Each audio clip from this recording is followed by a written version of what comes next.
Good day, Sir Jonel Regala. This is my case study for Science, Technology, and Society. I am Stephen Dan Arienda, a first year mechanical engineering student.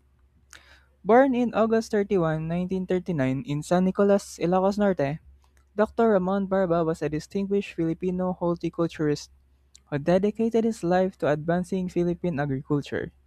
He earned his doctorate in plant physiology from the University of Hawaii and spent decades researching ways to improve crop yields and fruit production.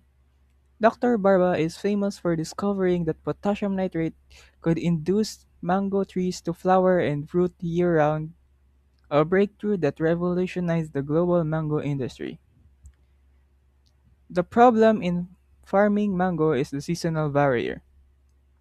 Farmers use traditional method like smudging, which is building smoky fire under mango trees for days to induce flowering.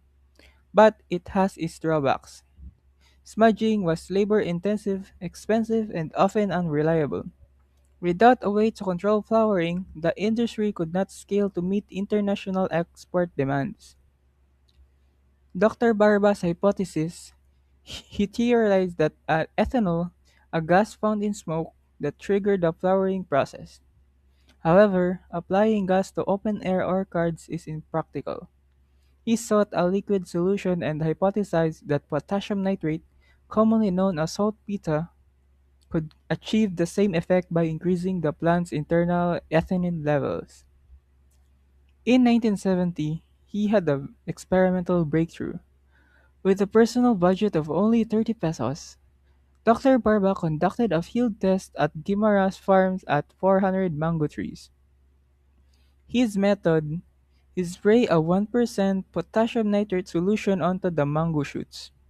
The results: within 1 week, the floral buds began to emerge. Within 2 weeks, the trees were in full bloom.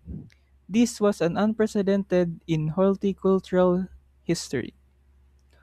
Although Dr. Barba did not patent discovery and he even famously refused to collect royalties, he wanted the technology to remain free and accessible to small-scale farmers to ensure their livelihoods were protected. The technology allowed farmers to produce mango 3 times a year, regardless of the season.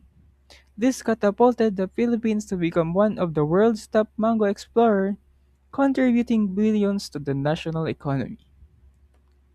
That's all. These are the references I used to make this case study. Thank you.